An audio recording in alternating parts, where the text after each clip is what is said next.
कहते हैं कि फिल्में हमारे समाज का आईना होती हैं। एक अनुमान के अनुसार पूरी दुनिया में हर वर्ष लगभग 2000 से 2500 कमर्शियल मूवीज़ का निर्माण किया जाता है, जिनमें से कुछ फिल्में सामान्य होती हैं, वहीं दूसरी ओर कुछ फिल्में बेहद खास होती हैं। कुछ अपनी एक्टिंग के लिए तो कुछ मूवी के स्क्रीन प्ले के लिए और कुछ को अपने म्यूजिक के लिए याद रखा जाता है। लेकिन आज हम आपको एक ऐसी फिल्म के बारे में बताने जा रहे हैं जिसे उसकी एक बेहद विचित्र मिस्ट्री के लिए याद किया जाता है। इस फिल्म का नाम था अटूक, जिसे इसके पीछे की मिस्ट्री की वजह से इसे कभी पूरा नहीं किया जा सका, क्योंकि जिस भी एक्टर ने इस मूवी में हीरो का रोल करने के नज़रिए से इस फिल्म की स्क्रिप्ट को पढ़ा, उसे अपनी जान से हाथ धोना पड़ा। सुनने में ये बात कुछ अटपटी लगती है। इसे सुनकर सभी के मन में पहला ख्याल ये आता है कि शायद मूवी के भावी हीरोज़ की मौत हो जाना एक इत्तेफाक हो सकता है। लेकिन हम आपको ये बता दें कि इत्तेफाक 1 या 2 बार होते हैं, 7-7 बार नहीं। 7-7 बार एक ही घटना का बार बार घटित होना कोई इत्तेफाक नहीं हो सकता। इस कहानी की शुरुआत होती है कनाडा के एक फेमस लोकगीत से। उस गीत में एक स्टोरी थी जिसका सारांश कुछ इस तरह था। एक खूबसूरत औरत कनाडा की पहाड़ियों पर घूमने आती है। तभी वहां रहने वाले एक नौजवान को उस औरत को देखते ही उससे प्यार हो जाता है, और जब वो औरत वहां से जाने लगती है तो वह नौजवान उसकी गाड़ी में छुपकर उसके साथ शहर चला जाता है, अपना घर बार और परिवार सब कुछ छोड़कर। शहर जाकर वो नौजवान एक अमीर शख्स की बेटी की जान बचाता है, और धीरे धीरे अपनी मेहनत के बूते वो एक दिन खुद बहुत बड़ा आदमी बन जाता है। उसकी गिनती अब शहर के नामचीन लोगों में होने लगती है। लेकिन अंततः वो लड़का उस लड़की के प्यार में पागल हो जाता है और अपना सब कुछ खो बैठता है। इस लोकगीत पर बाद में एक नॉवल को भी लिखा गया जिसका नाम था द इनकम्पेरेबल अटूक। सन 1977 में Canadian film director Norman Jamieson ने उस समय के मशहूर स्क्रिप्ट राइटर टॉड कैरल को एक नॉवल पर एक फिल्म की स्क्रिप्ट तैयार करने का काम दिया।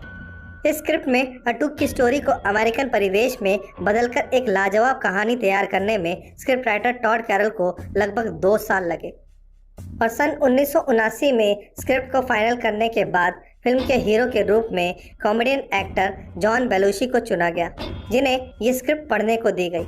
जॉन बेलुशी ने इस स्क्रिप्ट को पढ़ा, उन्हें यह कहानी काफ़ी पसंद आई और उन्होंने इस फिल्म में अटूक यानी फिल्म के मेन कैरेक्टर का रोल प्ले करने के लिए हाँ कर दी, और यहीं से इस मिस्टीरियस स्क्रिप्ट को मिला अपना पहला शिकार। क्योंकि स्क्रिप्ट पढ़ने के कुछ ही दिनों बाद एक्टर जॉन बेलुशी अपने होटल रूम में ड्रग ओवरडोज के कारण मृत पाए गए। इस मौत के बाद इस फिल्म प्रोजेक्ट को अस्थायी रूप से रोकना पड़ा। लेकिन सन 1987 में एक और कॉमेडियन एक्टर सैम किनीसन को इस फिल्म में कास्ट करने के लिए प्लान किया गया और उन्हें यह स्क्रिप्ट पढ़ने के लिए दी गई। किनीसन ने फिल्म में काम करने को तो हाँ कह दिया था, लेकिन बाद में स्क्रिप्ट में कुछ बदलाव करने की मांग की। उनकी इस मांग को फिल्म के डायरेक्टर ने मानने से मना कर दिया। इसके कुछ ही समय बाद सैम किनीसन का एक गंभीर कार एक्सीडेंट हुआ।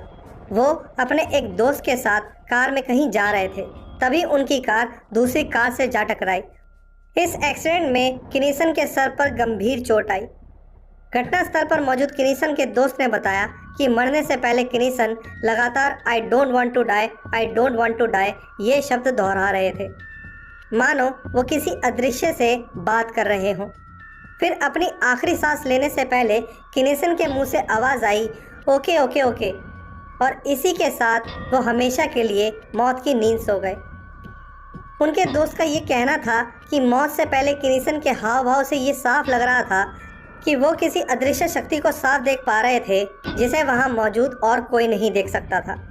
इस मौत के बाद फिल्म से जुड़े अन्य लोगों को ये लगने लगा था कि यह फिल्म बैड लक से भरी हुई है, और इसी वजह से इस फिल्म से जुड़े लोगों के साथ ये अजीब घटनाएं हो रही हैं।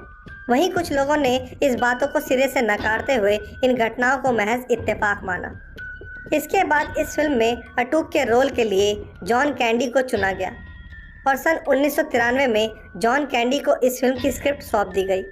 स्क्रिप्ट को पढ़ने के बाद कैंडी ने फिल्म करने की हामी भरी, लेकिन इसके कुछ ही दिनों बाद जॉन कैंडी अपने होटल रूम में मृत अवस्था में पाए गए।